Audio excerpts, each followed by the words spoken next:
It's like right from the beginning, people are like, we would like someone to be in charge of taking care of us. And then they make that body. And then that body says, okay, we need money to do this. And then people are like, ooh, don't like that very much. Yeah. Oh, God, I thought you could just operate Whose idea was this anyway? Who decided to make a Who body elected that these needs to be- people? Who re-elected these people? Who re-elected this people? Who re-elected these people? That's ridiculous. They keep needing money.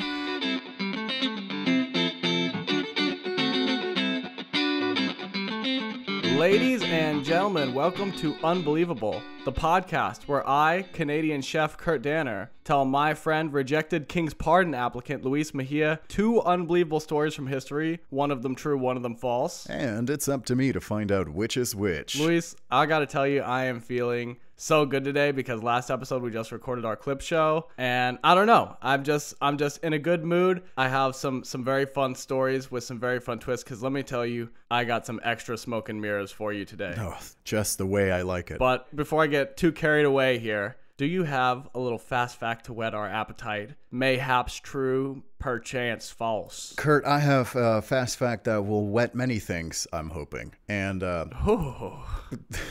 let's get right onto it. So, truth or falsity? True or false? Napoleon the also known as Napoleon Bonaparte. Not to be confused with Napoleon Jr. Exactly. Hey, there was a Napoleon Jr., so please.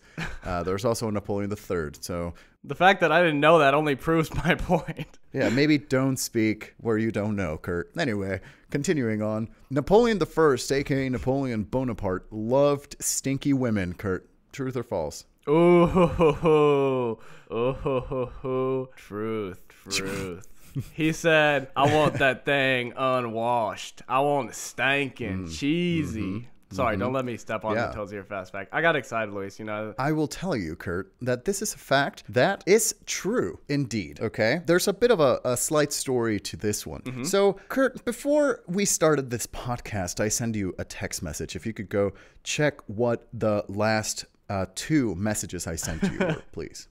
Do not wash. So I sent Kurt Danner the text message, do not wash because I'm coming on the podcast. Yes. Now, what was I making a reference to? Well, it is an anecdote of Napoleonic times. Then when he was off in a specific part of the world, in somewhere in Europe, in one of his famous wars, Napoleon was coming back from campaign and famously wrote a letter to Josephine, his, at that point, wife, asking her, my love, do not wash for 3 days in order to await my arrival. Now, this became a popular myth, a popular tidbit of information that has been spread around throughout the internet. Maybe you've seen it in such places of high prestige, such as omgfacts.com.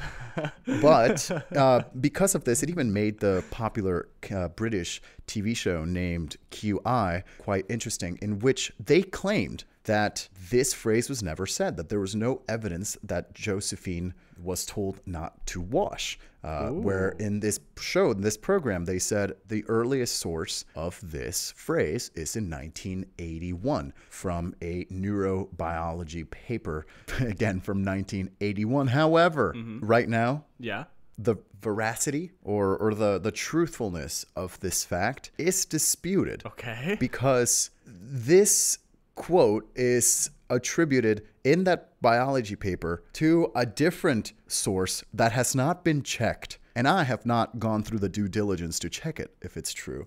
So, Kurt, this fact may have been debunked, and it may just be bunked once again. So, but for the moment, we can that means that there's a good amount of uncertainty around this fact, such that we can continue saying, I'm coming home to you, do not bathe. So just to be clear, had you followed up on this and gone and found this source, or not found it, that could have potentially confirmed or debunked this fact. But rather than that, you're like, I'm happy where I am. I'd rather believe what I believe. That's correct. I can respect that. You know what? Sometimes you just got to be like, hey, it's not too bad over here wallowing in the mire. All right. Listen, you've known me for quite some time, Kurt, and you do know this about me, that I don't think the phrase ignorance is bliss is really something to be upset about. I've been blissful my whole life. Does it come with a fair bit of ignorance? Absolutely. However, look at me, happy as a fiddle. Some people choose to focus more on the ignorance part of that phrase. You focus a lot more on the bliss end of it, I think. And I think we should all be more like me. Anyway. Some people are like, boo, ignorance, but you're like, hang on, bliss. Yeah, consider this. Have bliss. you guys considered just the ungodly amount of bliss that I have going on in my life? But anyway, Kurt, that's the fun fact for today. And as you have already so graciously bragged about the smoke and mirrors that you have for me today, please, I want to feel like I'm barbecuing inside a funhouse mirror show at a carnival. So please, Kurt. Well. Prepare to be buttered, marinated, and barbecued then. My friend, because okay, so here's what I have. I mentioned that our previous episode before this was our clip show. I have just a couple more clips for you, Luis. Oh, dear. And I'm gonna send you this first one right now. Here's the clip. So that night, Henderson and the other prospectors camped near the bank of the Yukon River. Henderson discovers nearby, a little less than half a mile from where they're camped, the remains of the wreck of the HMS Defiance. So let me tell you why the HMS Defiance is there. The HMS Defiance was assigned to Captain Urbis Franklin in 1845 by the British Crown to look for an inland route from the Northwest Passage to the Pacific. So basically to explore, to find a better shipping route potentially. It was stranded and left derelict on the Yukon River after being damaged by heavy storms and ice flows in northern Canada, and eventually it was deemed too much work to retrieve, so they just left it there. All right, HMS Defiance, I like it. A little bit of a throwback. Yes, so this is a clip from the Frozen Prospector story, which, of course, we both now know, Luis, was not a true story. However, in this story, I'm sure you do this too sometimes when I'm looking for, names to fill in. I'll take names of real things because that's easier than just, making up names for a million people or entities. Although you will do that also. That's true. I will do that also. So I said in this clip, the HMS Defiance was assigned to Captain Urbis Franklin, left derelict on the Yukon River. That's kind of a little bit of word salad. So this is the story of the HMS Erebus, which was assigned to Captain Franklin, sent to explore the Northwest Passage. So the Northwest Passage in 1844 is not a physically charted route. It's just a hypothetical sea route from the Atlantic to the Pacific, passing through the northern ice flows of Canada. And it could potentially be the answer to this problem that Europeans have been trying to solve since Columbus, because Columbus, originally the mission was to find a way from Europe to Asia, but then it turns out there's the Americas in the way, and you can't go across the Americas with a shipping route, and you can't go down south of the Americas with a shipping route, but maybe there's a Northwest Passage up through the northern part of the Americas that you could then have a shipping route to Asia. Or maybe you can go so fast that you bust through Panama, Maybe big ramp right over Mexico. No one ever thought about it, Kurt. That's no one ever thought. God, born too early to explore the stars, Kurt. Born too late to propose a ramp over Mexico. Well, it's like plan A is Northwest Passage, but if that fails, plan B, then they go to the ramp. That's kind of what they're working with at this point in time. The transatlantic Mexican ramp.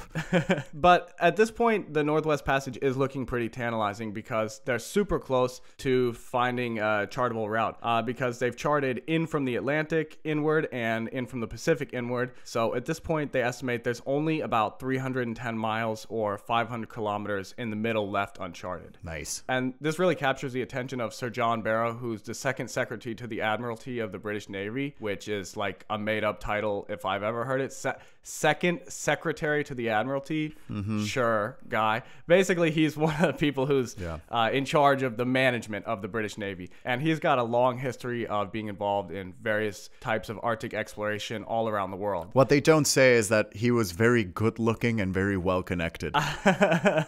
Something not mentioned in the history books. Entirely possible. Couldn't tell you on that one. But what he is about in 1844 is organizing an expedition to chart the remainder of the Northwest Passage. And so the two boats that are going to be used for this expedition are the HMS Erebus, as promised, and another boat called the HMS Terror. These boats are named after the volcanoes Erebus and Terror in Antarctica, and they're former bomber-class Navy vessels, but they've now been refitted for Arctic exploration. I would not think that a description of boats that are going to explore the Arctic could be interesting, but let me tell you, Luis, there is something going on with these boats, okay? So they have reinforced hulls with iron plates, and they double the thickness to protect against ice damage, and the ships are powered by a locomotive steam engine that connects to a propeller. So not like a steam engine, like there's literally an entire train car in the bottom of these boats. Wow. That's burning coal and then turning a propeller on the ship, okay? What year is this again? This is 1844. This is incredible. I love this. And then, of course, this produces steam, which they pump through the air ducts of the ship, basically giving it central heating. Wow. There's also onboard desalination, and they are stocked with enough food to last up to 3 years, potentially up to 5 with strict rationing. And this is facilitated by a fairly new invention of canned food. Oh! Because, as you know, canned food was invented in 1810, so now they can pack in a bunch of food for a long voyage. Good. I heard a description of these boats that they're essentially the space shuttles of their time, the latest and greatest in technology with the sole purpose of Arctic exploration. And that really caught my attention because it's easy to forget how amazing the technology of the past was to the people in the past. These boats, even by our own standards, like you and I are kind of like, there's a train car in it. That's kind of wild. That would have right? definitely made the transatlantic Mexican ramp. That would have definitely that gone kind over of the power. That kind of power can get you across the isthmus of Tehuantepec for sure. Exactly. But so you can see, you know, this is, again, like I said, this problem they've been trying to solve since the time of Columbus, and they've got this cutting edge technology. This is really a major deal. So the first step we need to do here is select a captain for these boats. So I am going to now walk you through, Luis, the captain selection process, okay? Yes. Option number 1. And you know, there's a lot of names in here, and they're all old British guys, so a lot of the names sound very similar. So I've given each one of our candidates here a little nickname. Great. For your ease, okay? So option number 1, Sir William Edward Perry, who is nicknamed the Popsicle. William Edward Perry completed 4 Arctic expeditions during his time in the Navy, and he's regarded as the most successful explorer of the Northwest Passage to date. He also holds the record for the farthest northern travel by a human, and that record would stand for 50 years until it was broken in 1875. So he has sailed farther north than any other human in recorded history. Wow. Yeah. He declined the invitation to be captain because he said he was tired of the Arctic, which is fair. You know, he was up there where he's like, hey, it's real cold, okay? Too cold. I'm still shivering, all right? Yeah. I'm not going up there again, you know? Come on, man. So we go on to option number 2, Sir James Clark Ross, who is the Michael Jordan of exploring cold places. And this, I call him this because he is one of the most prolific Arctic explorers in all of history. He completed 6 Arctic expeditions and 1 Antarctic expedition, which is pretty wild. Like he's even going, you know, down south there. Basically, there are very few Arctic achievements in his lifetime that he's not connected to in some way. And he was the previous captain of the HMS Erebus, so he already knows how to sail that boat. He declined because he was newly married and had promised his wife to be done with Arctic expeditions. So that's also fair enough. We move on to option number 3. Okay, wait, hold on. Before you move on to option number 3, he said, no, honey, I'm not going to go back on expeditions for a long time, and then joins an expedition. Surely not captain, but joins it anyway. That seems like he just didn't want to be captain, didn't want to offer a good excuse. I'm sorry. No, he's not joining the expedition. The you know, option 1 and 2 who declined, they're like, we're not going. Oh, proposed captains. Okay, I understand now. I'm so sorry, sir. Old British man, sir, man.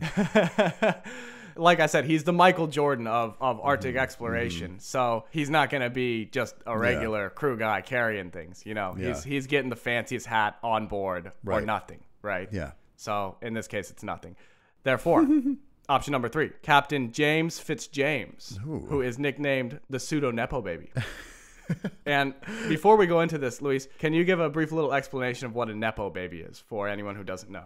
Yeah. Nepo standing for nepotism baby. It's someone that takes advantage of familial relationships or familial ties, even close personal relationships with those in such a position that can afford this said Nepo baby a similar position or an easier entrance to a specific world. Someone who's largely benefited from nepotism. Exactly. Now, how can you be a pseudo-Nepo baby, you may ask? Watch and learn, okay?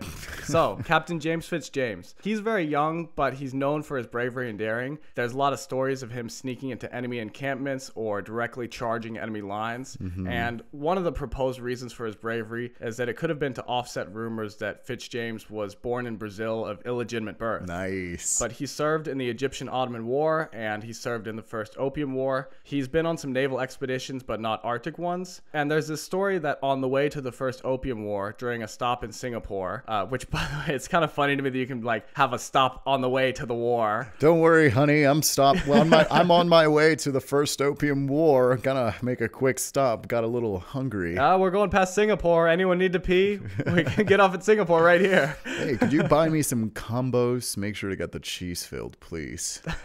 But so anyway, on this stop in Singapore, James Fitzjames helps with some cover-up of the oldest son of Sir John Barrow. So Sir John Barrow's oldest son had gotten into some sort of trouble. James Fitzjames helps with this cover-up. And then after this, Sir John Barrow, who again is the guy who's organizing and picking the captain, he became very close with James Fitzjames and really took a liking to him, and even showed him pretty blatant favoritism and fast-tracked him with promotions, making him captain of his own ship at age 29. Oh, man. So that also kind of explains why he's proposing him for this expedition now. Fitzjames at this point in time was only 32 years old, and like I said, he did not have any experience with Arctic expeditions. So because of his youth and lack of experience, the Admiralty ruled him out for being the head captain. But you can imagine James Fitzjames was like, take me, please, guys, come on. Yeah, he's ready. James Fitzjames, he's ready to play, dude. He's ready no matter what it is. The Admiralty said, not you, man. You're not ready. He said, who is not ready? Me? The man who stops by Singapore on his way to the Opium War? Couldn't be me. No, they said not you, kid. So we move on to now option 4, Captain Francis Moira Crozier, whose nickname is the Irish one. So, Captain Crozier is close friends with Sir James Clark Ross, who you may remember is our Michael Jordan of exploring cold places, and he has nearly as much Arctic experience. He's completed 6 Arctic and Antarctic expeditions, and he's the current captain of the HMS Terror. Unfortunately, there's a couple quote-unquote downsides to Captain Crozier. Number 1, he is Irish, and number 2, he's of lower birth. And so just like how I talked about that, you know, exploring the Northwest Passage is going to be this big final achievement that's been long sought. The Admiralty does not want this achievement to go to a man who's Irish and of lower birth. Yeah. So they ruled out Captain Crozier. Damn. So we go on to option number 5. The non-Irish one. Yeah. No, option number 5, Sir John Franklin. And this time, I actually don't need to give him a nickname because he already has a nickname. But I'm going to tell it to you at the end, okay? Okay. So, Sir John Franklin joined the Navy at 14. He's now 59. He served in the French Revolution, the Napoleonic War, and the War of 1812. And he participated in 2 major Arctic expeditions. The biggest downside is probably the thing that Sir John Franklin is most famous for, which is the 1819 copper mine expeditions. So, this expedition actually had nothing to do with copper mining. It was just named after the Coppermine River. But Franklin led 20 men to chart a region of northern Canada. In the first year, Franklin fell in a river and had to be rescued downstream. Then over the next 2 years, 11 of the 20 men died of starvation or exhaustion. At least one of them was murdered, and there were rumors of cannibalism. Franklin and the other 9 men only survived by eating lichens, which are basically like this type of algae, and the leather from their own boots. And after this, Franklin was nicknamed the man who ate his own boots. So Sir John Franklin's nickname is the man who ate his own boots. It's not terribly catchy. Come on, guys. It's, you know, it's not a great look either. You would really not love to have that as a permanent mark on your record. But apparently being known for eating your own boots is not as bad as being Irish or 32, because the Admiralty chooses Sir John Franklin to be commander of the expedition. But hey, those of you who are too young or ethnic for the crown's taste, stick around, because we have some consolation jobs to give out. Hey. So when it all shakes out, when the dust all settles, the expedition leader is Sir John Franklin, the guy who ate his own boots. The second in command is Sir Francis Moira Crozier, who is the Irish one, and he's going to captain the HMS Terror. And third in command is Sir James Fitzjames, our pseudo-Nepo baby, who is captaining the HMS Erebus. Nice. Any comments so far? You know, I like that. I like that the Grand Admiralty gave off consolation prizes. You're supporting their process then? You like their selection process? I don't really like that they said, you're Irish, I'm sorry. But, you know, at least they didn't just send him out to dry, you know. I really enjoy how you presented this as if it was a Ocean's 11 situation. Each person with their specified task. However, this one doesn't really look specified. It's like if a whole team of heist members were all the hacker guy, all of these guys were just the Arctic exploration guy. You know, but I guess in this scenario, that's a good thing. So I like it, you know, put their abilities to the test. So yeah, well, let's see. What are our abilities? So we have our expedition leader, Sir John Franklin, can survive on any sustenance, any form of leather. He's just eating it up. Sir Francis Moyer Crozier, he's Irish and poor. Bam. Boom time. Bam. Sir James Fitzjames, he has a lack of skills, but he sure is charming. He sure is charming, and he'll run at people shooting at him, which will definitely be very helpful in an Arctic exploration. Hey, we've got the whole gang, the whole skill set. We've got the whole gang, and we've got, remember, our boats, the space shuttles of their time. So on May 19th, 1845, the HMS Erebus and Terror, the space shuttles of their time, depart from England with Captain Franklin, Captain Crozier, Captain Fitzjames, and 131 other brave souls, off to make history by finishing Europe's centuries-old search to find a way to avoid America while also getting rich. And if that isn't the objective, the mission of Europe in general, then what are we doing here? Exactly. Then what have we been doing all this for? So they make a brief stop in Greenland to offload a few sick men. They leave Greenland July 28th, 1845, and they sail west for a few months until they stop to winter in a cove near Beechy Island. So they prep the boat for wintering, and this means they would insulate the ship and cover the deck with tarps, basically making the boat into a shelter to wait out the winter cold. They cover it with blankets. I mean, probably, seriously. Hey, if it keeps you warm, why not? 3 men died during the winter of 1845, probably from tuberculosis, but overall things are good. This is seen as, I guess, an acceptable number of people to die in a good year. Some mild tuberculosis on the way, not to worry. Yeah, just a little tuberculosis. That's always going on. We included a little margin of error that factored in tuberculosis deaths on this trip. Don't worry, it's still profitable. Yeah. But for the most part, sailors spent their time hunting and fishing and playing games on the ice while they're just kind of waiting for the weather to pass. So in the spring of 1846, the ice thaws. They sail until they reach King William Peninsula, and here they're faced with a choice. So they can either sail west and hope that they make it before the ocean freezes, or they can sail south and hope that King William Peninsula is actually King William Island, because they don't have this part super well mapped out. So imagine, Luis, if you were sailing around Spain and you didn't have a map of the Mediterranean Sea, and you were debating about, if I sail in here, will I get back out to the ocean or not? Right. Except the conflict for them is, if they don't potentially sail in, then they have to go through waters that are going to be hit by colder weather. But if they sail in, they may never go back out to the ocean again. Right. They ultimately decide to sail west and outrun the cold. On September 12th, 1846, the ships are trapped in pack ice off the coast of King William Island. Damn. That's right. It is, in fact, an island, so they could have sailed south. But they're trapped in ice, and so they prepare to spend the winter in the ice. And the winter of 1846 and the following winters were the worst that the Arctic had ever seen in recorded history. So because of this, the ice did not thaw in the summer. On May 28th, 1846, a group of men were sent ashore to King William Island, and they built 2 cairns. Cairns are a large mound of stones that would be used to mark a location, and they would put a note in it that would be later found. You've actually probably seen some of these in real life too, because oftentimes at like cliff sides or beaches, you know, people will like pile up rocks, but they're actually using for a purpose here. So in the cairns, they leave notes saying the ship's position, that Captain Franklin is in charge, and that all is well. However, 2 weeks later, Captain Franklin dies. The circumstances of his death are unknown, but nonetheless, the cold continues and the ice remained frozen all throughout 1847. So by the time it gets to April 22nd, 1848, the ice is still frozen. Captain Crozier, remember the Irish one, he's in charge now.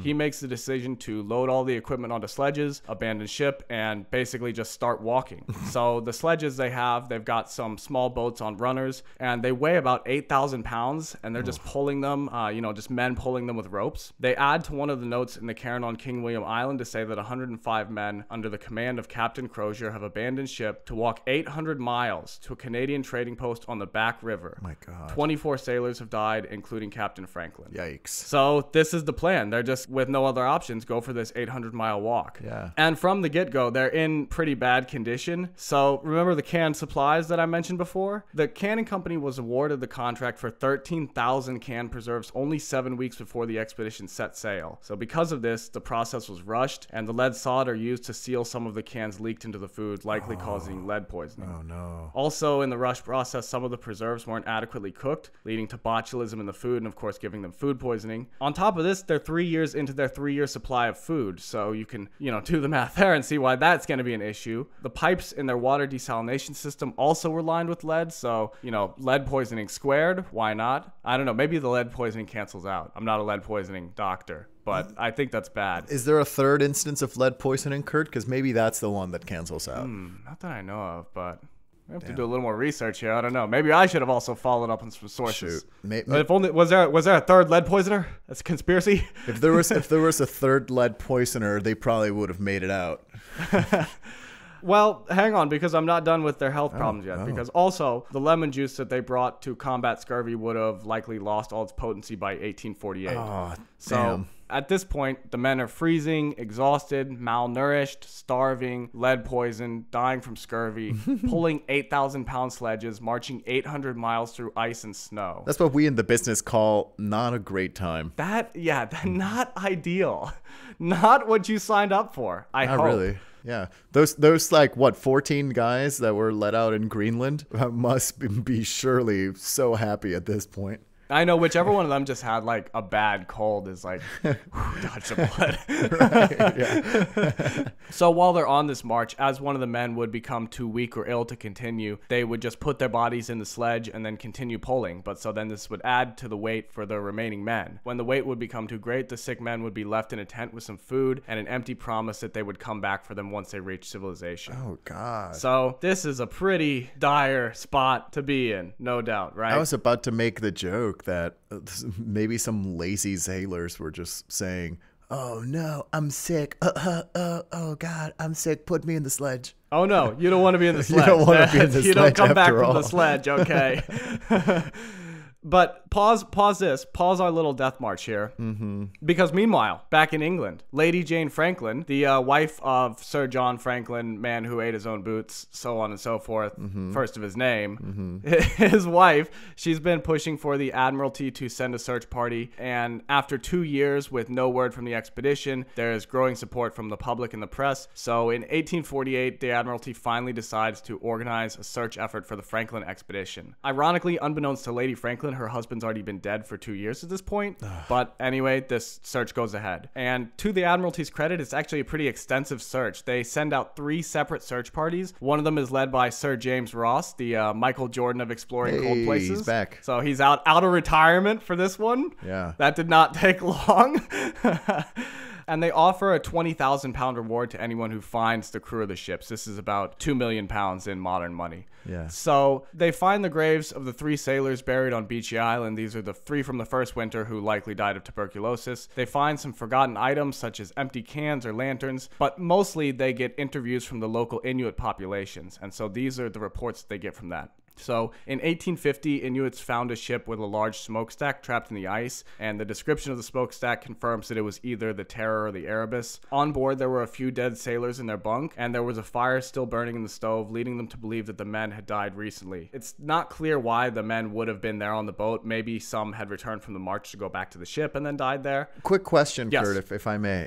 So Yes. from the beginning of them abandoning ship, there were always 2 ships or just the one? There were always 2 ships. Okay, so they did abandon both ships. Yes, they Okay. abandoned both ships. All right, Yeah. all right, go on. So later in 1850, Inuit people spotted around 40 men walking south on King William Island. So this is apparently they're now down to 40 men remaining in the march in this point in 1850.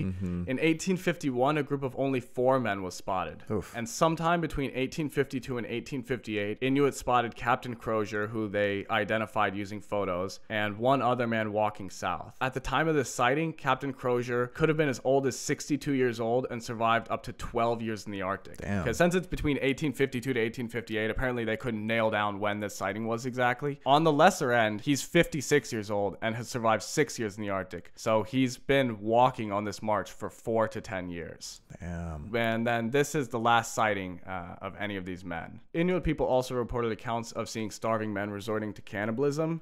These reports were outright disregarded by British authorities, who labeled the Inuit as liars and savages. And they believed that British men would never resort to cannibalism. Classic British. They will not resort to cannibalism. I know. Don't worry. They're fully okay to accepting the fact they will eat their own boots.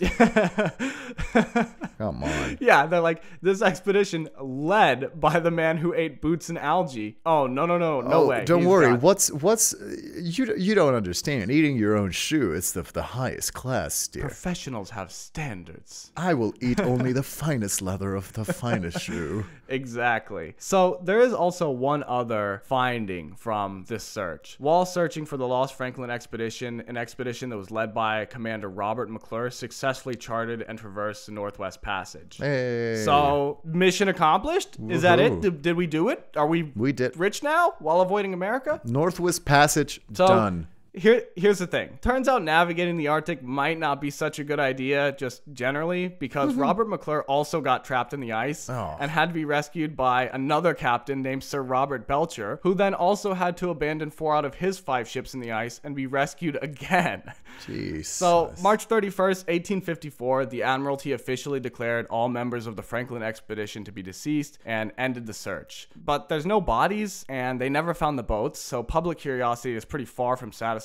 And it also seems like, we've kind of got disappointed on our Northwest Passage search, but maybe some of that can get redirected to like figuring out the nuance of what happened to the Franklin expedition. Also largely to the credit of Lady Franklin, who continued to promote and fund search expeditions, but the search never really stops. Over the years, the cairns are discovered and their notes, a few bodies and several personal possessions scattered throughout King William Island. And in the 1980s, bones with cuts and burn marks and evidence of marrow extraction were found, which confirmed the reports of cannibalism by the Inuits. In 2014, the wreck of the HMS Erebus was discovered, and in 2016, the wreck of the HMS Terror was discovered. Both of them were underwater. Both wrecks are actually still in the process of being explored and salvaged. So, as I said, the search, never has really stopped up to the present day. Did somebody say salvage? Kurt, does this mean we can go find the HMS Terror and see what treasures it holds beneath? What great delicacies in terms of shoes and leather boots the HMS Terror hides under the ice? Yeah,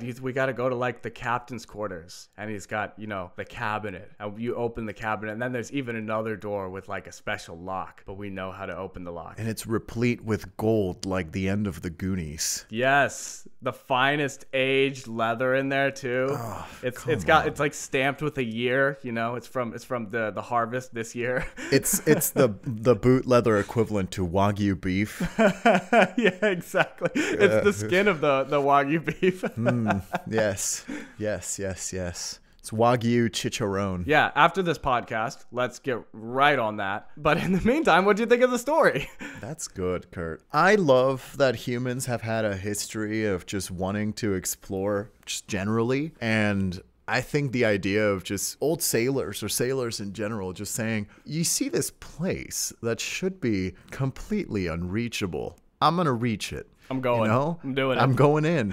And, I did read that one of the lost books, the great lost works of history that we have, or that we don't have anymore, is an account of an ancient Roman sailor who decided to go the farthest north anyone had ever been and recounted stories on his way back of great dancing lights upon the sky and a midnight that was full of sunlight and where the water is just ice. And you can imagine, even in Roman times, what he was describing, now we can deduce it's the Arctic Circle, but you can imagine what this would have been like to the Romans of the time. And that wonder certainly did not stop, and it just goes to show these people that said, yeah, we're going in. We really don't know what we're going to find, But hey, I got a nice big blanket on. Let's hope we don't die. Yeah. You know? Terrible for that guy, by the way, to be coming back and talking about all that stuff, like in that time period, because they're going to be like, cool, dude. Anyway, back to sacrificing this lamb to our gods. Yeah, man. Hey, dancing lights in the sky? Don't be ridiculous. Yeah, we just saw that in the neighborhood 2 blocks come on, west you of idiot. here, bro. All right, come now, on. please, let me take off your phallus to dedicate to the great god Hermes, you know? Yeah, but I will say, I love that there's a human spirit to explore places, but even to like a huge detriment. Like, I mean, even before this story of this expedition to the Northwest Passage, it goes back. As you can tell, like the boot guy, his expedition also was in Canada. There's a long history of Europeans going to try to explore the Northwest Passage and it going badly. And then this one, they also, you know, sink 3 or 4 more expeditions into it, which also end up going badly. But it's weird. It's almost like a moth to a flame. Like Sir James Clark Ross, our Michael Jordan guy, he's like, they ask him in 1844 and he's like, oh, I've promised my new wife, I cannot risk it. And then 4 years later, they come to him and they go, hey, this guy might be dead, like right off the bat. Want to go? I'm in. Yeah. I'm Say going. less. I'm there. Damn. I'm in. You know, it makes you think, Kurt. Do you think the current aversion that politicians and leaders of the world have to ending climate change, it's because they're very eager to finding the Northwest Passage with more safety than before? There is actually something to that like about every 50 or so years, because of climate change, it gets a little bit more reasonable to try to navigate the Northwest Passage with like commercial ships. So that kind of gets re-brought up. So that is like probably a conspiracy theory out there. It's like, it's just climate change to finally get rich whilst avoiding America. You know, everyone dumps on companies like BP for the oil spill, but you're not seeing bigger picture, Kurt. BP dumped first. You're not seeing bigger picture, Kurt. BP is just trying to chart the Northwest Passage. You don't understand. They're just doing Arctic exploration. Yeah. You couldn't possibly comprehend BP's goals. They're playing 5D chess with all of us. Shell, BP, Mobil. We just don't understand them. They just can't go ahead and outright say, we're going to find the HMS Terror. No, of course not, Kurt, because everyone would think they're mad. They're actually going to stop causing climate change once the Northwest Passage is charted. What if you learned that like every major conspiracy theory was true? Like they're implanting us with chips, they're causing climate change. Bigfoot is out there. He's the president of the Illuminati who's ruling the world. Tom Cruise is involved, whatever. And all of it is for the purpose of charting the Northwest Passage. Would you be like, is that bad? Because I feel like I'd be like, okay, that's rough to learn, but also like, if that's the only goal, do I care? They can. I think I care more. They leave everything else alone. They can have the Northwest Passage. I think I can care more. I mean, look, we can start tying it up together right now. Ever heard of Bigfoot? You know what he would have to have? Big shoes. What are shoes made out of? Leather. And leather, as Captain Franklin understands, is delicious. Yes. So this is like going to the heart attack grill for leather boots if we put a boot on Bigfoot. And that's why he was invented. And I don't know, Kurt. I'm just spitballing here. But anyway, you know, maybe we should go back to the time when the greatest wonder we had at our disposal was whether or not we were going to chart the Northwest Passage. Simpler times. It was a simpler time, you know? The beautiful cycle of life. You throw 150 brave sailors at the Northwest Passage and they all freeze to death. You go, oh, that was a mistake. You wait 10 years and you go, hey, let's throw 150 sailors at the Northwest Passage and just see what happens. Oh, they left us warnings in cairns of stone? Nah, they were joking, probably. Like, well, someone's got to go find the cairns. I mean, what are we going to do? Just leave those rocks there? Damn.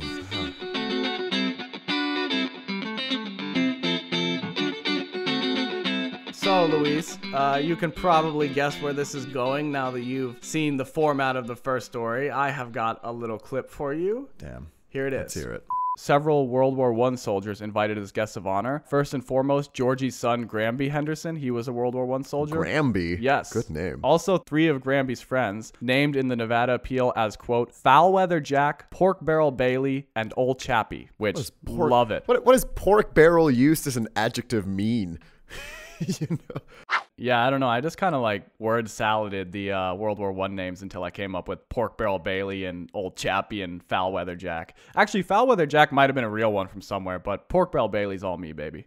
Kurt, is this going where I think it's going? Did you Foul weather Jack. accidentally find a historical figure? Boy, oh boy. Let me tell you a little something about Foul Weather Jack, okay? His real name was John Burton, and Foul Weather Jack was a privateer in the Caribbean from 1712 to 1719. Amazing. And he was a specific type of privateer. He was hunting pirates. And he was known for his temper and quote-unquote foul mood. He's basically a very serious guy and kind of applied that same attitude to his work. So this is possibly the potential origin of his nickname. Nice. But there's also this story about Foul Weather Jack. So one strategy of pirates fleeing would be to sail towards or near a storm. Basically, they're playing chicken with the boat chasing them, that the boat following them won't sail into the storm. This does not deter John Burton, who seemed to be notably skilled at sailing in rough waters. So maybe kind of the combination of these two things, hence the nickname Foul Weather Jack. And Foul Weather Jack also was known for another kind of quote-unquote talent. He would interrogate captured pirates for any information about other wanted pirates, and really genuinely anything, where they might be, what they were plundering, any personal information about them. And he had some creative interrogation tactics. On one occasion, he chained men to the bow of the boat upside down. Quite a bit, they would starve pirates and then bargain food or rum for information. And he's also rumored to have tied men to the deck in the sun and literally salted them and then left them for extended periods, saying, quote, "The truth will be drawn out in one manner or another." Oh my God. He's just, I mean, if the story is to be believed, he's just making these men into jerky for a little bit. This man is deciding to make some Spanish jamon out of pirates. So far, the through line of my two stories today are strange food on boats. Seriously. I want some man prosciutto. Ooh, some pirate prosciutto? Pirate prosciutto. Ooh. God, you came up with it. The Caribbean gabagool? Come on. Man, way better than a shoe, I can tell you that. Way better than... Whoa. Now, okay, maybe way better than a shoe. You know, any old run-of-the-mill Nike you got laying around. But when we get that boot off the HMS Erebus, please don't tell me that you're not going to sink into that bad boy. Of course not, I mean, Kurt. Of course not, but I can't go around saying that. It's down there in the ice box, you know? I know. It's nice and fresh. Oh, God. I could go for a boot right now. My God. Ooh. Let's talk about this later. Okay. So these interrogation techniques, they prove to be pretty effective. You think? You think? I mean, hey, have you ever been salted and left in the sun? It's not okay.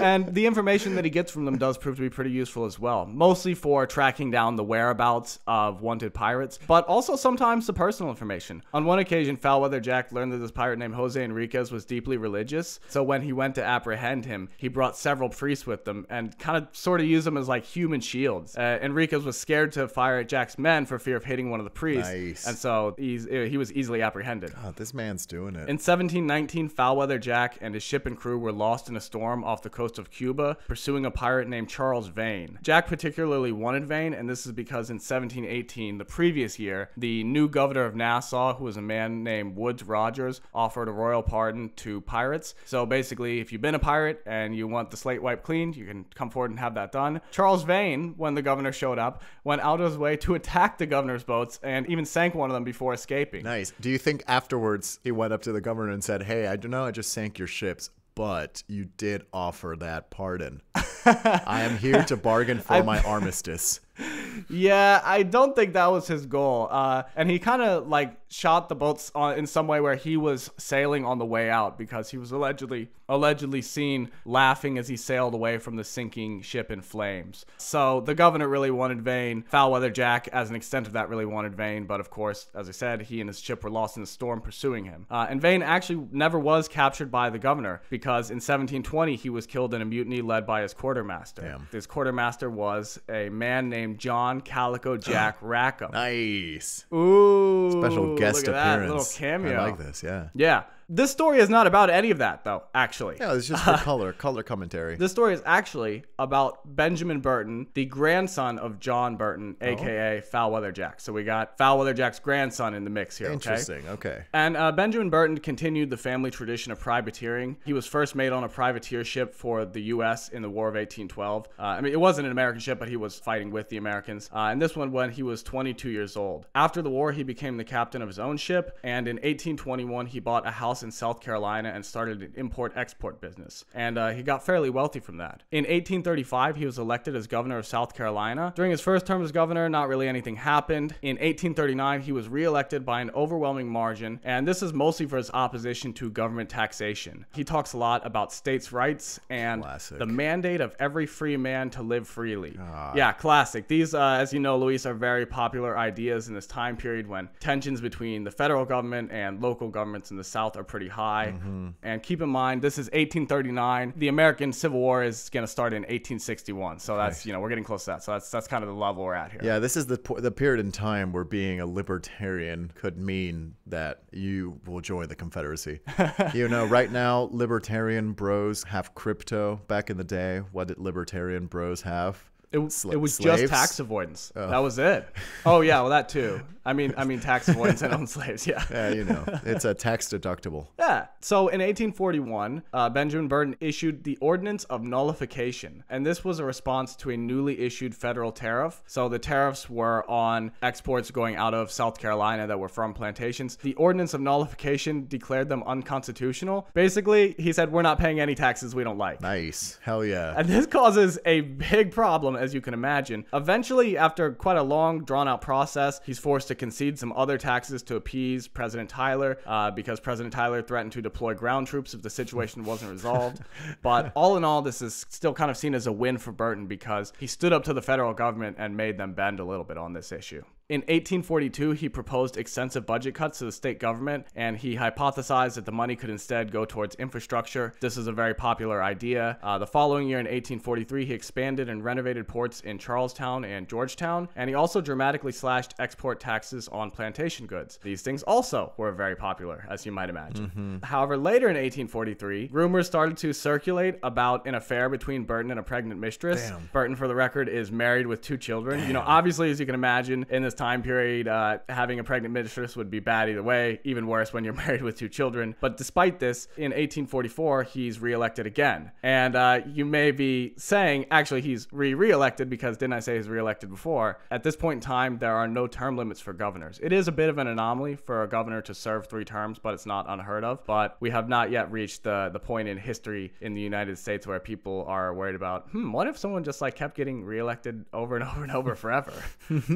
So he gets re-elected in 1844, and then on February 12th, 1846, at this hotel in Charleston called the King's Courtyard Inn, a drunk Benjamin Burton, in some sort of argument, shoots and kills a man named Eli Cox. 2 days later, February 14th, Benjamin Burton's shipping company buys the hotel and releases the staff with 2 years' salary pay. This is probably meant to keep things quiet and, you know, the whole incident, but unfortunately, it's a little bit too loud because stories presumably reached Washington, D.C., and President Polk sent a man named Captain John Stokely to investigate the rumors. So, November 1846, John Stokely arrives in Columbia, South Carolina. That's the capital of the state. And he begins following Benjamin Burton. Right off the bat, he discovers that Benjamin Burton has a bit of a gambling habit. And when I say a bit, I mean he's got like a massive gambling problem. Like just huge amounts of money are going into gambling. Very nice. Very nice. He also has several mistresses. And Stokely even hears some rumors of some male companions, but there's never any follow-up on this one way or the other. Hell yes. Ooh, this story just got fun. You know, my boy Benji's just having a good old time. You know, it's a surprise to me that he was so willing to cut down taxes, because had he kept taxes high, he'd have more money to go gamble. Like, hold that thought, Luis. Hold that thought. Yes. What if you could cut taxes without cutting taxes? All right. I like where this is going. Okay, we're getting ahead of ourselves. All right. So, December 1846, then Stokely travels to Charleston to speak with some former employees of the King's Courtyard Inn. He gets their stories. January 1847, Stokely returns to Columbia, but he discovers that Burton and his wife have gone to Savannah to see family. So, he waits in the capital for a couple weeks. Then Stokely sends a letter to Savannah inquiring when Burton might return to the capital, only to discover that Burton and his wife never arrived in Savannah. Nice. So John Stokely continues waiting in the capital, but it's several months before Burton shows up. He comes to the capital August 23rd, 1847, and Stokely and the U.S. National Guard take Burton into custody the following day, August 24th. Burton, when he's questioned, claims that he and his wife were in Savannah, definitely not in hiding, and he's just returned to Columbia to announce to the good people people that he's ready to be reelected for another term, or I guess in this case it'd be reelected. One more term, yeah. One more term, and then after that, 6 more terms, 12 more terms. So they are not really buying this, so they keep him in custody. In Burton's possession, Stokely finds correspondence with the Spanish government. Basically, Burton has been letting Spain, quote-unquote, smuggle imports in through his shipping company in exchange for payoffs. Basically, he's been letting Spain import things tax-free through his shipping company, and then he can look the other way on it because he's also the governor. It's always the Spanish, isn't it? You know... Yeah, kind of. Based on this information, in 1848, the U.S. government opens an investigation into Burton's shipping company, and they basically discover that he's been using the shipping company as a money laundering apparatus to fund his gambling / general spending habits. So some of the payments obviously are from the Spanish government, but there are also some payments from fraudulent nullification ordinance reimbursements. So how this worked when the nullification ordinance was issued is that if you had already paid this tariff, it said now the government owes you that money back. However, numerous reimbursements were directed to Burton's company instead of their correct recipients. Nice. So basically, a bunch of people paid taxes directly to Benjamin Burton. Hell yeah. There's also several sizable figures of unknown origin. It's hypothesized that these are likely payoffs or campaign donations, but all in all, Burton stole or was bribed an estimated $54,000. This is just under $2 million in modern money. After this, they place Burton under house arrest while the U.S. government tries to decide how to proceed. They're kind of in uncharted waters because given that he's a sitting governor, or maybe at this point should be considered a former governor, a prison sentence is pretty unheard of, and that would look especially bad right now in a time where the federal government is being accused of abuse of power in southern states. They also know from looking into his books that he's basically penniless. In fact, he probably, quote-unquote, went to Savannah because he owes the Spanish government a whole bunch of money for cargo that they sent him that he was then unable to sneak past new government import taxes. So he's actually like penniless, indebted to the Spanish government. They can seize his assets, but it's not going to do much to actually get the money back. And of course, they definitely cannot let him stay governor. Ultimately, none of this ends up mattering because Burton dies of tuberculosis in April 1850 at age 60. And at that point anyway, Governor Robert Francis Withers Alston had already been elected in 1848, 2 years earlier. He was elected on the proposal of, how about states' rights, but without as much tax fraud? Which was a real big hit, believe it or not. Whoa, Kurt. States' rights, no tax fraud? What's that mean? Huh. Interesting. And speaking of states' rights, everybody gets preoccupied with avoiding or incurring the disastrous effects of the impending Civil War. Because Burton is dead, people don't really follow up on it much further than that. So the extent of his corruption never really got uncovered. Wow. I thought you were going to... Is that the end of the story? That's it. Full stop. Wow. Full stop. The man's dead, Luis. Well, I guess I did. I mean, I did kill his grandfather and then go, but this isn't about that. But this one, it was about him. Yeah, he was the guy. We're not going to get a secret grandson here that fought in the Civil War either. There probably were some, secret sons, I'll say, in this guy's record, but not any that made it into the history books. Interesting. Okay. Oh. This is the end of the foul weather line, the foul weather lineage. The foul weather lineage. Oh, listen, Kurt. I have a couple comments on this story. Please. The first being, I just find it so funny or fascinating that taxation has been such an issue always, Always. Like, it's always been an issue, and it's always been a thing that politicians want to... It's like right from the beginning, people are like, we would like someone to be in charge of taking care of us. And then they make that body, and then that body says, okay, we need money to do this. And then people are like, ooh, don't like that very much. Yeah. Oh, God, I thought you could just operate Whose idea was this anyway? Who decided to make a body that elected needs these to people? Who re-elected these people? Who re-elected this people? Who re-elected these people? That's ridiculous. They keep needing money. But no, it's this has gone far enough. There's no way I'm voting for Benjamin Burton for re-election. He's dead, but he's still on the ballot. Not after his last 26 terms. Of course not. The election was stolen and whatnot. No, but I love that that's just taxation has always been a problem. Like you said, just saying, yeah, I understand why you need to charge us money for essential goods and services, but how about you don't? I love that. And that's been happening, I mean, since the inception of the country. And some of the oldest documents we have of the written word are just taxation documents. I just find that so funny. Second, although this sounds like a story that could happen now, I really miss this specific part of U.S. history. I really think about it often when a governor could just go for a trip, no one could track them down, and then come back and the National Guard apprehends them. Like that, I think, what did you mention? That there were actual standing troops that were used as a threat to be sent down to South Carolina. I think we should go back. Yeah, back when the whole country was the Wild West. Like, I like how he just slipped into being governor, too. Right. Like, he was just like, I'm a boat captain. Oops, now I'm governor. And then he's just like, these taxes, I don't like them. I'm not paying them. Oh, the army's coming? I'll pay a little bit. Oh, God, but we could gamble a little more. You know, I love that. Everybody was just living like they had just quick saved their game, you know? Yeah. Quick save. I'm not paying taxes. Seriously, where hard reset is just death. Yeah. That's lovely. And that's great that he comes from a long lineage of different people, you know, like Foul Weather Jack. That's a one hell of a grandparent. Do you think he brought it out at first dates? Do you think that's how he wooed the pregnant woman?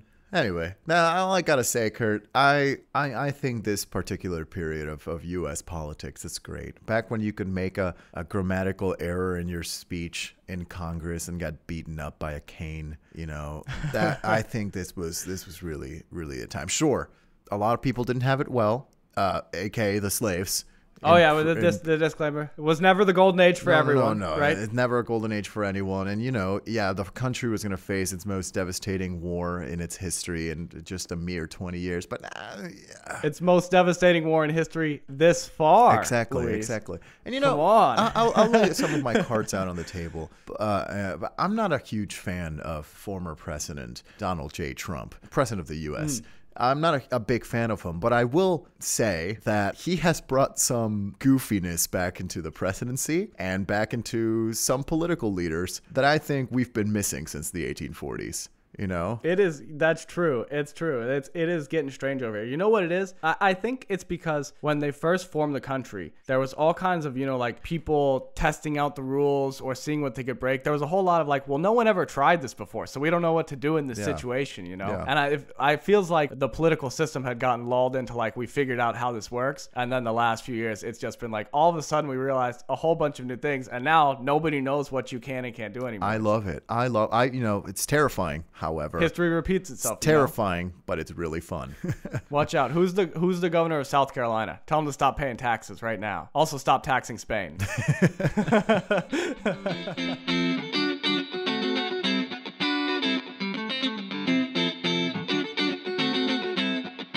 So, Luis, I feel like before we go any further, I just want to analyze kind of the level of smoke and mirrors. You know, not just to toot my own horn, but I want everyone to appreciate what you've got to put up with here. So I gave you 2 quotes from former untrue stories that I am now telling you stories about, one of which you know will be untrue. So one of these, I'm turning truth out of lies, and the other, I'm going to be compounding lies onto lies. It's a lot of lies. A bit.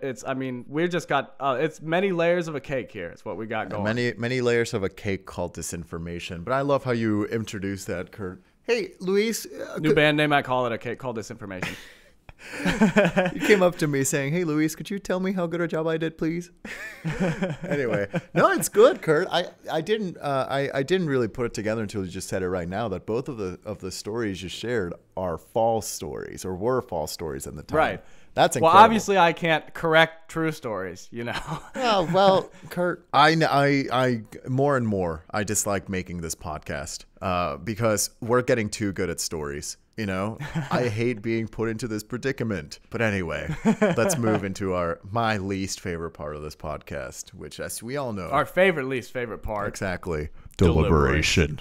So, to recap, and this is going to be a bit extensive. So, the original clip was from the story of the Frozen Prospector, in which I talked about a boat called the HMS Defiance, which was assigned to Captain Erebus Franklin, left derelict in the Yukon River, when in reality, there was a boat called the HMS Erebus, along with the HMS Terror, assigned to Captain Franklin, exploring the Northwest Passage. Unfortunately, met icy disaster, and they had to walk on their death march until only Captain Crozier the Irish Irish one. Yeah. And one other unidentified guy, maybe. One other guy, which yet to be known. Right. All for the sweet, sweet boot leather or something. And the second story, in which I played you a clip from Georgie's Last Big Bash of the names of the World War I soldiers in attendance: Pork Barrel Bailey, Granby Henderson, Foul Weather Jack, and Old Chappie. Hell yeah. When in fact, Foul Weather Jack was a privateer hunting pirates whose grandson would later be the governor of South Carolina, stealing money left, right, front, and center to gamble it all away. Very good. And die of tuberculosis, as all the good ones do. As all the good ones do. Run from it, hide from it. Tuberculosis always arrives sooner or later. Always coming for you. Oh man, Kurt, these are good stories, and you're a good storyteller. Thank you. And I, like I mentioned at the beginning of this podcast, ignorance really is bliss, and I revel in that bliss. And that ignorance. And that ignorance, yeah, certainly. And what is it? I think Jean-Paul Sartre said once, I've never met an intelligent person who is not depressed. You know, I don't know if it was Jean-Paul Sartre or if it was Ernest Hemingway, one of the two. But someone at one point said, I have not met a smart person that's not depressed. And I feel like gaining the knowledge of which story is true will make me depressed. However, as I've been listening to these two stories, I have a couple things to say, Kurt. Now, second story. Second story from the get-go makes me a little hesitant. And it's not a dig at you or anything, but you're good at making names, Kurt. However, I think it's too much of a coincidence that a fake name you made up turned out to be a real person. It's not a fake name I made up that turned out to be a real person. Regardless. Okay, but just to be clear, I'm not saying like I made up this name and also there was a real person named this. As I said in the clip, that it was like a name that I saw somewhere and then used in the story, just like with the boats. But please continue. I'll concede to that. Yes, and that does better the odds for you. But still that, I think the color commentary, while fun, I think was a bit revealing. You got excited to tell me about pirates. And then we moved in immediately to the grandson. Secondly, aren't privateers just legal pirates? Something to put out on there. Is the aren't privateers just legal pirates? Is that a point to my story, or is that just it's a point? Let the record it's a show? Point against your story. It's like let the records in my brain. Okay, then in that case, okay. let me specify, because I knew you were going to say that, because I know my boy is a pirate scholar. I do love me pirates very deeply about the piracy history. Okay, so I contend, because we're talking about Foul Weather Jack's privateering here, right? Because Benjamin Burton privateered in 1812, so that's like a whole other thing. Yeah. Foul Weather Jack privateered hunting pirates. So I guess you could still say it's piracy if you're taking from pirates, but he's not like raiding Spanish government ships. So does that still fit into your? Is he still a privateer who's basically a pirate, or is he like a? Because it's kind of like bounty hunting in a way. I think. It is like bounty hunting. Maybe they're plundering along the way too. I don't know. Listen, the way I understand it, it's bounty hunting for your own country, right? But that's just, how about this, Kurt? It doesn't add or subtract a point into your story. It's just something to make you think. That has been making me think. I'll take it. Now, Sold. First story, Northwest Passage. Kurt, I don't know if you recall, back when we lived together, we used to listen to a song named Northwest Passage by famous Canadian folk singer Stan Rogers. Okay. In this song, Northwest Passage, it essentially tells a folkloric tale of someone aiming to go chart the Northwest Passage, or thinking about the old chartings of this. Now, am I about to base most of my decision and most of my deliberation on a folk song? Absolutely. But you know what? That's pretty good, considering what in general for you. That's quite a bit of evidence. You know, and in that song, they mention, I'm going to the Northwest Passage to find the land that Franklin sought. So it mentions Captain Franklin. And in some other part of the song, Stan Rogers mentions cairns of stone. Okay, so it does make reference to the cairns of stone. We got some vocab words, all right. I got some vocabulary rolling around, Kurt. And again, I'm afraid that I'm going to hinge all of my deliberating on this one Stan Rogers song. But I will say that Stan Rogers song and my limited knowledge of Arctic exploration because of that, Kurt, I am going to say that the first story of the ice exploration is the true one. All right, based on the Northwest Passage by Stan Rogers. You know, I was thinking while you were saying that you once based a guess on what year the book Horton Hears a Who had come out, which you were incorrect about, by the way, yet still managed to guess the correct story. So, like I said, this is pretty good, and apparently enough to do the job because you are correct, Luis. Hey! The Lost Franklin expedition is the true story. Yes. Yes, yes. Foul Weather Jack, I will say, is actually a real person. Okay, good. He was another Arctic explorer. Oh! And he had a reputation for running into bad weather. I don't know if he was specifically Arctic explorer, but some sort of naval explorer. And yeah, it's just known that everywhere he goes, just bad weather. But to be honest, it seems like that's kind of all of these guys. So I'm like, I don't know. That is Yeah, his name was fascinating. John Byron. Okay, right on. Hell yeah. Okay, thanks, Stan Rogers. Stan Rogers coming to help me out. Yeah, Stan Rogers got the win. And that one does not taste as bad in my mouth as the Horton Hears a Who one, because at least as far as I know, this is the accurate Stan Rogers lyrics. If I go look it up and it's something else, because you famously do mishear lyrics, I go look at some completely other names, I'm gonna scream. I am famous for singing incorrect things. So maybe I'm wrong, Kurt, but I beg of you, please do not go searching on Google. You know what? Ignorance is bliss. I'm gonna sit right here. Hell yeah, hell yeah. I don't want to know. This is what we call the ignorance episode of Unbelievable. Yeah, for real. So what do you think about that, Luis? Now that you know that the Lost Franklin expedition story is real, does it kind of make some of those facts seem a little harder of like the situation they're in, and considering this guy, what did I say, 4 to 10 years or 4 to 8 years walking alone in the Arctic, and maybe up to 12 years total he survived in the Arctic when he's like 60 something. That's what they get for not putting that guy in charge. Yeah, that's what they get for Tell you that. He wasn't eating any boots. Yeah, his tummy was just full of other things, not canned food. Maybe he was able to keep walking because he still had boots. That's what I was thinking. I was like, wouldn't you like right after you eat your boots be like, wow, that was a stupid decision? Well, Kurt, we cannot project the biases of the present to the figures of the past, Kurt. So maybe I should go conquer the Northwest Passage. Maybe it's time. Yeah, Kurt, have you ever eaten a boot? Don't think so. Well, no, see, that's the point, is I'll be able to make the walk for 12 years because I'll still have my boots uneaten, like Captain Crozier. Well, yeah, I guess so. And then I'll die. And then you'll which die. will be super cool. Yeah. But going back to the story, I've read a lot about, not a lot, but I've read a couple things about Arctic exploration. You can read fairly well. Some could say so. Well, I've heard people say that. I don't know if that's not something I've experienced firsthand, which is odd since we live together, but I've heard it said before. Not by me, because I'm famously not good at speaking. But, I do know that Arctic expeditions have been deadly to the point where, like, what is it, HMS Endurance has just been found in the last year or 2 years under the sheets That might be ice. the Erebus, yeah. No, it's the Endurance. It's the HMS Endurance has been found. Oh, interesting. So it's also been found recently. Yeah, literally in the past year. And it just goes to show that, this place is so uninhabitable, or has been for most of history, if not all of history, that it's one of the most dangerous places to be in, around the world. So learning more about the specific people involved in this thing was really interesting to me, because generally I kind of think of like the reason why people are trying to do this, even when it seems like a bad idea, is the lust for money. But I think really that's more like why the people organizing it are doing it. Yeah. The people who are just on the ground doing it are all,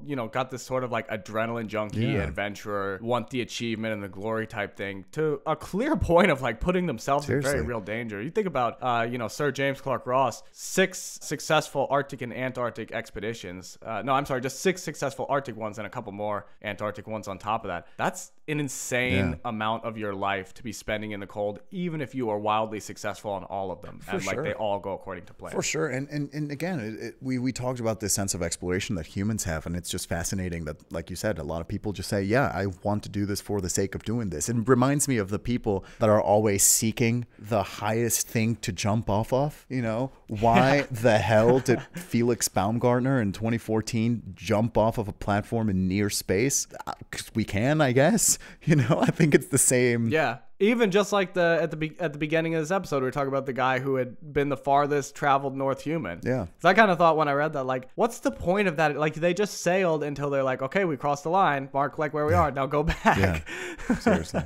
No, that's lovely, and I love that. I really do like that. It gives me a nice air of hope. So that's why I'm happy it's real. Yeah. Now the other story, you really did capture the mid 1800s political instability of the U.S. And I think Yes. it was a really good detail what you mentioned about the government not wanting to really get their hands too dirty, considering the tensions that were alive between the states. That was incredible detail. So I think you really are bringing in a lot of historical context to the stories that just makes it so believable.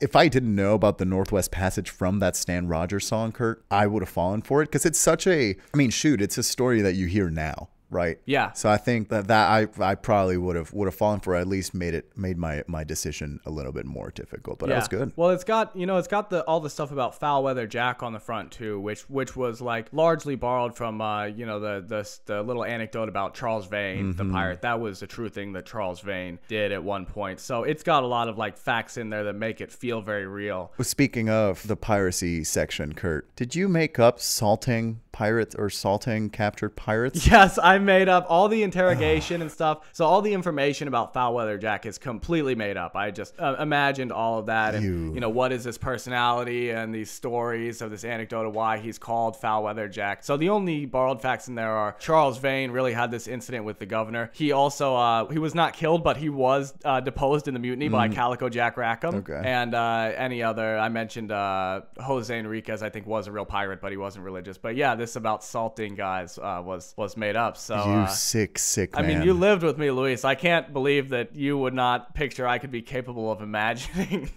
Yeah, and then he goes, the truth will be drawn out one way or another. And because we live together, you can definitely deduce, Kurt, that I found that description kind of delicious. So anyway, that's the only reason you were never salted, Luis, is because I knew you'd enjoy it too much. Yeah, I'd eat my own arm. Anyway, what does this bring our tally up to? That brings our score to 3-4, with you in the lead by 1. Hey! But still anyone's game. The crown But is yeah, on. Somehow this feels more comfortable, like you slightly, like this is our state of normalcy, is you slightly in the lead. I don't know why. I guess so. I've been institutionalized by this podcast. Stockholm Syndrome. That's how badly I'm losing here. Yeah. But let me leave you on this one little anecdote here, because remember I told you about Robert McClure, who did successfully chart the Northwest Passage but had to abandon boats and get rescued by another guy who had to abandon 4 out of his 5 ships. You recall this? Yes. Okay, so one of those 4 out of 5 ships that was left was the HMS Resolute, which was later saved by the United States, salvaged, and returned to Britain. And in turn, Britain turned some of the planks from it into the Resolute desk, which is now in the White House. If you've seen National Treasure, you will, of course, be very familiar with the Resolute desk. That is the origin of that desk. It's the desk in the Oval Office. Yes. So, wow. Had it not been for the man who ate his own boots, bumbling his way through the Arctic, there would be no Resolute desk in National Treasure. Maybe there would still be a National Treasure, but we wouldn't have that little plot line. Thank you, Captain Franklin. And on that note, everyone, hope you enjoyed listening. If you want to hear more of us or see bonus content from the episodes, check out our social medias. We are on Instagram at UnbelievablePod and Twitter at UnbelievablePC. You can find us anywhere you find your podcast. Leave us a review if you liked it. If you don't like it, call Luis's number. It'll be in the show notes. That being said, thank you everyone for listening. We'll see you next time. And remember, if you get stranded, try eating your boots. Could be yummy. You never know. Maybe salt your arm a little bit. Might be even yummier. Maybe salt your arm a little bit. Multi-courses. All right. That's nice. Yes. Bye, everyone. See ya.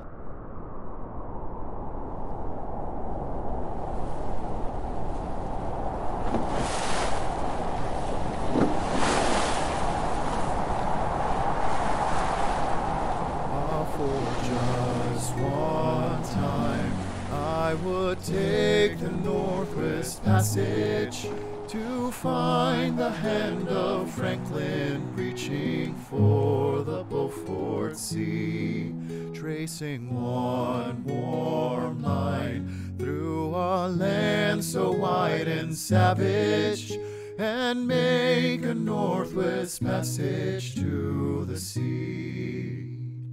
Westward from the Davis Strait, 'tis there was said to lie the sea route from the Orient, for which so many died, seeking gold and glory, leaving weathered broken bones, and a long forgotten lonely cairn of stones.